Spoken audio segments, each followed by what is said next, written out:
Thinking about buying a franchise? Then the How to Buy a Franchise show is just for you. Here's your host, Dr. John Hayes.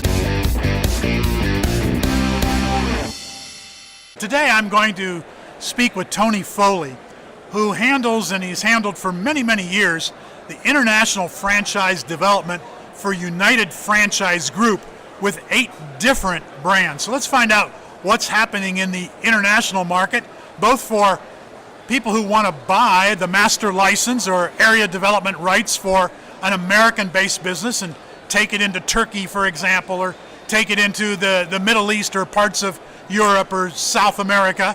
And let's also find out if you are a franchisor and you want to come to the United States, what kind of opportunities exist today. Tony, welcome to howtobuyafranchise.com and to my podcast. I appreciate you taking some time to spend with me today. I know you're a busy guy, lots of people to meet, lots of people to sell franchises to. Well, thank you, John. It's always good to catch up with you as we meet around the world, so pleasure to be here. Yes, great. So, Tony, what's the number one challenge that you face as an international developer? Is it difficult to find people when you're in West Palm Beach? That's your headquarters. But you want to find somebody who wants to take Signarama to Greece, or to take Super Green to Turkey, or to Kuwait, or to wherever it might be in the world. What are the challenges in doing that? Well, I'd say today, John, in today's landscape, the challenges are localizing the brand to fit the culture of where we're looking to go. So the other part of that is, as an American franchise-based system, is to actually visit these countries, meet people on their home soil, introduce the world of franchising to them. We found no shortage of people interested in opportunities from an American perspective on franchising. So I think the challenge is just to get on a plane and go and meet people. Okay, so that means you do a lot of travel outside the United States. Absolutely. How many countries a year are you visiting? I would say probably, John, about 20 to 25 countries. Okay.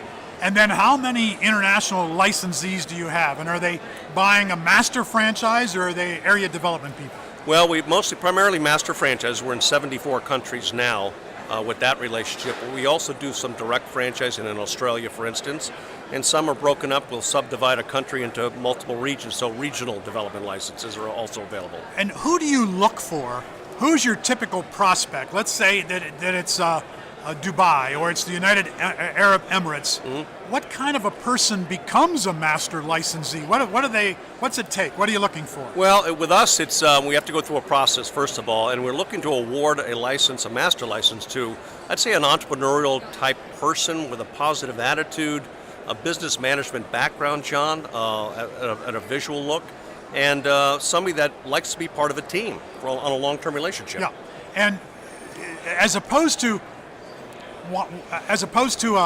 an area development agreement, talk about the differences there. If I want to be a master franchisee, here's what's expected, and here's what I'm going to get out of that. If I want to be the area developer for one or more of your brands in a market, how does that work, or are you not interested in the area developer? Well, again, the master license is our primary business model outside the United States, and that essentially, we train them to become us. We're the masters of the United States, you could say. So we look for people that are like-minded to us, that can oversee the development of a large area, mainly a country. Sometimes it's multiple countries, like in the Middle East, for instance. Okay. So people that can deal with those type of opportunities and can follow a game plan. Okay. Yep. As opposed to the area developer who, they're not in charge. They don't become you. No, what an area developer really is somebody that buys a franchise, and they're obligated to open X number of units within an area. They don't own the area. They basically have a license to operate and build X number of locations. And do they own those locations, or can they sub-franchise? No, they would normally own their own locations. Yes. They would develop them themselves. Whereas a master franchisee can sub-franchise. Correct. And you would encourage that. We would encourage that. So a master franchisee really is a way to become a mini franchisor in a different location other than the United States. That's correct. So if we take Signarama, you're the master franchise of Signarama in the United States. Yes. But you want to take the United Kingdom, and you want to build X number of Signoramas in the United Kingdom.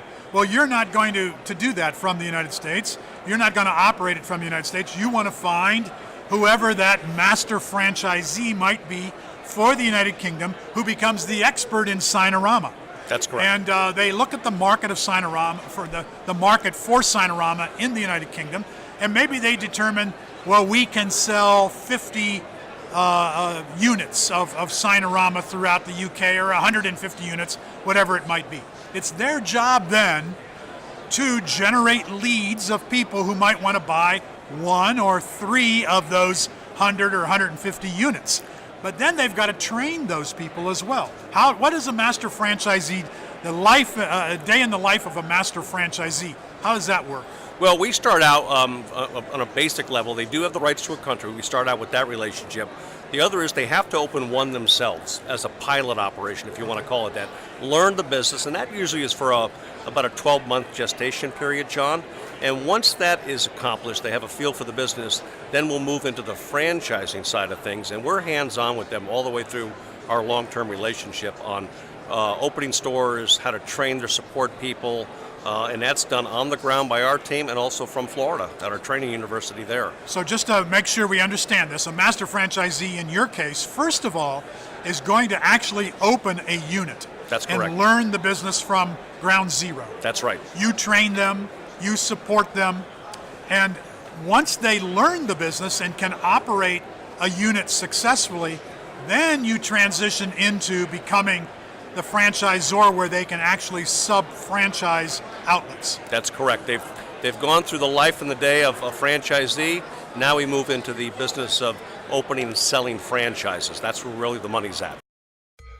Thank you for listening to How to Buy a Franchise Show. If you want immediate assistance, visit howtobuyafranchise.com to contact Dr. John Hayes for a free consultation.